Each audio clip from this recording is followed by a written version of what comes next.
और उस फंड की ने एक कंपनी बनाई जो अडानी की कंपनियों में इन्वेस्ट कर रही है, और उस फंड ने एक कंपनी बनाई जिसको डिफेंस के ठेके मिल रहे हैं, मिनिस्ट्री ऑफ डिफेंस के, स्ट्रेटेजिक इंपॉर्टेंस के। ये मॉरिशस का फंड है। मैंने आज तक ऐसा नहीं देखा कि एक फंड को ओनर भी बन गया अडानी के साथ डिफेंस की फर्म में। ये इस फर्म का नाम है एलारा, ELARA। ये फर्म है मॉरिशस में। इसने निवेश किया अडानी की कंपनियों में। अडानी ग्रुप में निवेश करके एक कंपनी बनाई जिसका नाम है Alpha Design Tech Private Limited, जिसमें अडानी भी निवेश कर रहा है और ये फंड भी निवेश कर रहा है। और ये Alpha Design Tech Private Limited defence के ठेके ले रहा है। मैंने तो ऐसा कभी सहयोग देखा नहीं। और जैसे ही हम सवाल पूछते हैं कि भाई निवेशकों के पैसे कहां गए LIC और SBI में, हम सवाल पूछते हैं कि अडानी FPO लाता है हिंडनबर्ग रिपोर्ट के बाद, उसके बावजूद LIC उसमें पैसा लगाने को तैयार हो जाती है। ये कौन से दबाव काम कर रहे हैं? और ED और जांच एजेंसियां, अगर कोई विपक्षी दल का नेता सवाल भी पूछ ले तो उसके घर ED का छापा। अगर भारतीय जनता पार्टी को लग जाए कि इस स्टेट में वो हार रही है तो वहां के नेताओं के घर ED का छापा, उनके रिश्तेदारों के घर ED का छापा, कांग्रेस पार्टी के नेताओं के विरुद्ध ED का छापा, हमारे जो लाइक माइंडेड पार्टीज हैं उनके नेताओं के विरुद्ध ED का छापा। ED और CBI को क्या अडानी का एड्रेस पता नहीं है तो हम देते हैं? We will provide all sort of address. क्या ED और CBI को अडानी के घर के एड्रेस नहीं पता? और जब सवाल पूछे जाते हैं, राहुल गांधी जी जब सवाल पूछते हैं तो उसको कार्रवाई से हटा दिया जाता है। आप कार्रवाई से तो हटा दोगे, पर वो सवाल जो देश के लोगों के दिलों में बैठ चुके हैं, और वो सवाल ये है कि ये मॉरिशस रूट से जो शेल कंपनियों के थ्रू पैसा आया, उस कंपनियों के असली मालिक कौन है, देश ये जानना चाहता है। जिन शेल कंपनियों के थ्रू पैसा लाकर अडानी जी 600वें नंबर के रईस आदमी से दुनिया के दूसरे नंबर के रईस आदमी बने, वो फॉर्मूला प्रधानमंत्री जी में एक बार मन की बात कीजिए और वो फॉर्मूला देश के लोगों को और देश के युवाओं को बताओ कि 600वें नंबर से दूसरे नंबर का रईस 7 साल में 8 साल में कैसे बना जाता है, देश के युवाओं को बताओ।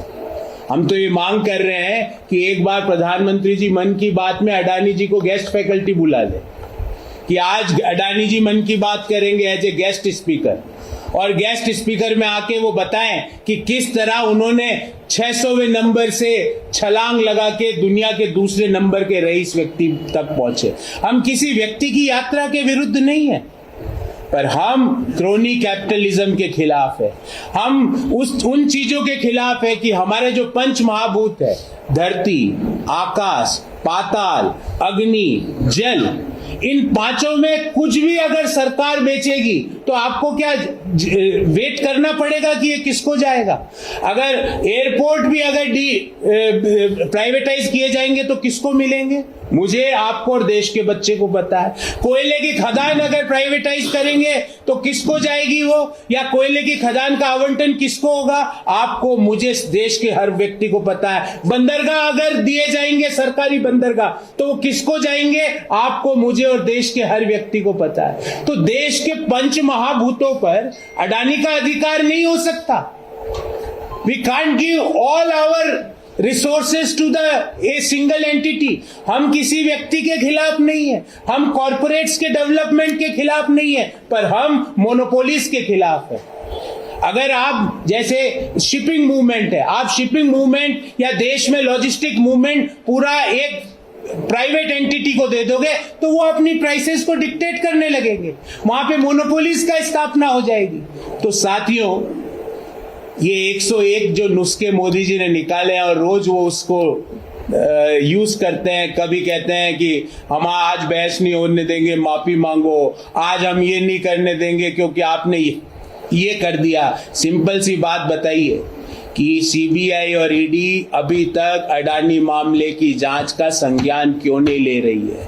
सिंपल सी बात बताइए कि निवेशकों के एलआईसी और एसबीआई में पैसे टूटे, उसका जिम्मेवार कौन है। सिंपल सी बात बताइए कि इतना सब होने के बाद भी एलआईसी अडानी के एफपीओ में पैसे देने को तैयार हो गया, उसका प्रेशर किसने डाला। सिंपल सी बात बताइए कि एक मॉरिशस का फर्म जो अडानी कंपनी में इन्वेस्टर है, वही फर्म आगे जाके डिफेंस के ठेके क्यों कैसे ले पा रही है, ये देश के लोगों को बताइए। सिंपल सी बात बताइए कि जहां जहां प्रधानमंत्री जी जाते हैं, भले इजराइल जाए, बांग्लादेश जाए, ऑस्ट्रेलिया जाए, ऑस्ट्रेलिया जाए तो ऑस्ट्रेलिया की कोल माइन, बांग्लादेश जाए तो बांग्लादेश के पावर सप्लाई का एग्रीमेंट, इजराइल जाए तो डिफेंस की टेक्नोलॉजी, वो सारी अडानी को ही क्यों मिल जाती है। दुनिया में देश में कोई और कंपनी नहीं है क्या, छोटे एमएसएमई उद्योग नहीं है जिन्होंने स्पेस टेक्नोलॉजी, जिन्होंने उस टेक्नोलॉजी पे बरसों खपा दिए, पर वो काम उनको नहीं मिलता है,